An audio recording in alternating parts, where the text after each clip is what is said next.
It's Monday, the 27th of November, 2023. Welcome to the Fast 5 Business News by Fear and Greed, where we give you the top 5 business stories you need to know in just 5 minutes. I'm Michael Thompson, and good morning, Sean Aylmer. Good morning, Michael. Sean, 5 stories, 5 minutes. Let's get cracking. Story number 1, the much-awaited Reserve Bank overhaul is about to kick off in Canberra this week, with new legislation coming to Parliament.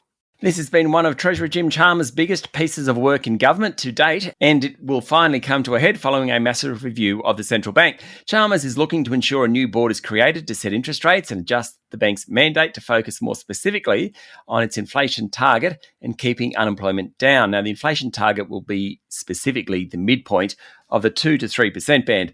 The bank is also going to be given extra authority to tackle payment services like Apple Pay and Google Pay. Any others developed in future would also fall under this new scrutiny. There's a few other critical changes too, including repealing the Treasurer's powers to overrule any monetary policy decisions the Reserve Bank makes and establishing a separate governance board. Now, Shadow Treasurer Angus Taylor thus far has pretty much indicated his support for the changes. He has raised some concerns about ensuring processes are followed to avoid partisan picks for boards. Fair enough. This may mean there's not too much of a dispute over the changes in Parliament from the opposition. We'll have to wait and see on that one, of course. Yeah, and just quickly, the new governor, Michelle Bullock, has spoken a fair bit recently about the changes that we're expecting. It's going to be a pretty different 2024, isn't it, for those who keep a close eye on interest rates? Sure will. The most obvious difference will be 8 board meetings a year from February onwards rather than every month except for January. There'll also be longer meetings for those on the board, more analysis and notes and media conferences after every meeting. I think that's a great idea. They recently appointed a chief communications officer to help with their messaging and explanations to the public. The government is currently formalising its statement on the conduct of monetary policy with Michelle Bullock. We're likely to see that before the end of the year. Yeah, more transparency is always a good thing. On to story number 2. Origin Energy's board is leaning towards rejecting a Plan B proposal lobbed by its suitors, Canada's Brookfield and its private equity partner EIG, as a last-ditch attempt to buy the ASX-listed electricity and gas giant. 2 sources close to the board's deliberations told the Financial Review that directors were unconvinced by an alternative transaction proposed by the parties that would have Brookfield pay $12.3 billion to buy Origin's energy generation and retailing business before EIG takes out the rest of the company's assets. The thing about this one is that this alternative would only require 50.1% of the shareholder vote, but it would value the company shares at between $9.08 and $9.30. The original proposal, the scheme of arrangement, required 75% to succeed, but paid $9.43 a share. Now, Aussie Super owns 17%. It said it's not voting for it.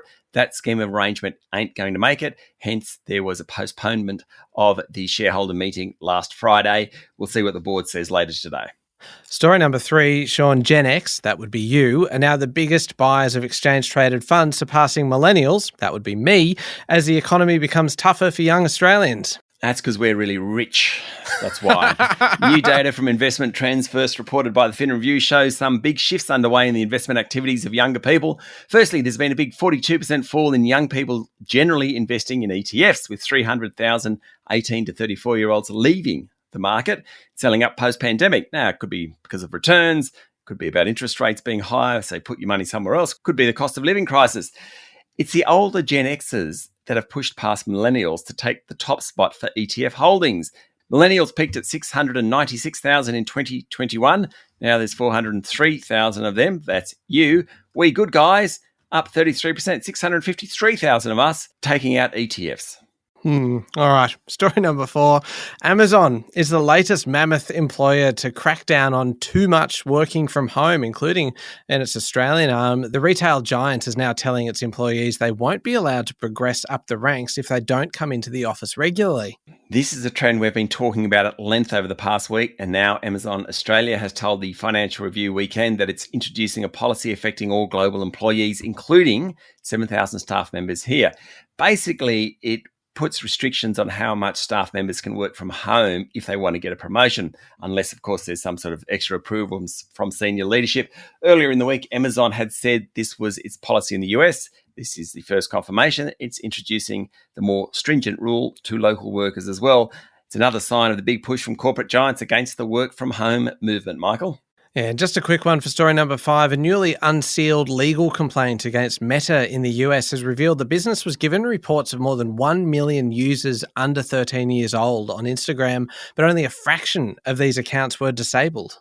Yeah, now this is the prosecution's case only. We haven't heard from the defense yet. The legal complaint brought against Meta by attorney generals in 33 US states has been reported by the New York Times. It claims Meta routinely collected children's personal data, such as their location and email addresses, without parents' permission, and even after receiving information that the children were underage. The court filing alleges this is a breach of the federal children's privacy laws. If this is proven in court, it could result in hundreds of millions of dollars in fines for Meta and other penalties. The complaint claims it's an open secret in Meta that millions of users of its services are kids under the age of 13. It'll be interesting to see how this one goes. Yeah, certainly will. There we go. The top 5 business stories in 5 minutes. Thank you, Sean. Thank you, Michael. It is Monday, the 27th of November, 2023. Remember to hit follow on the podcast. And if 5 minutes isn't enough, you can find our longer daily show called Fear and Greed Business News wherever you listen to podcasts. I'm Michael Thompson, and that was the Fast 5 Business News by Fear and Greed. Have a great day.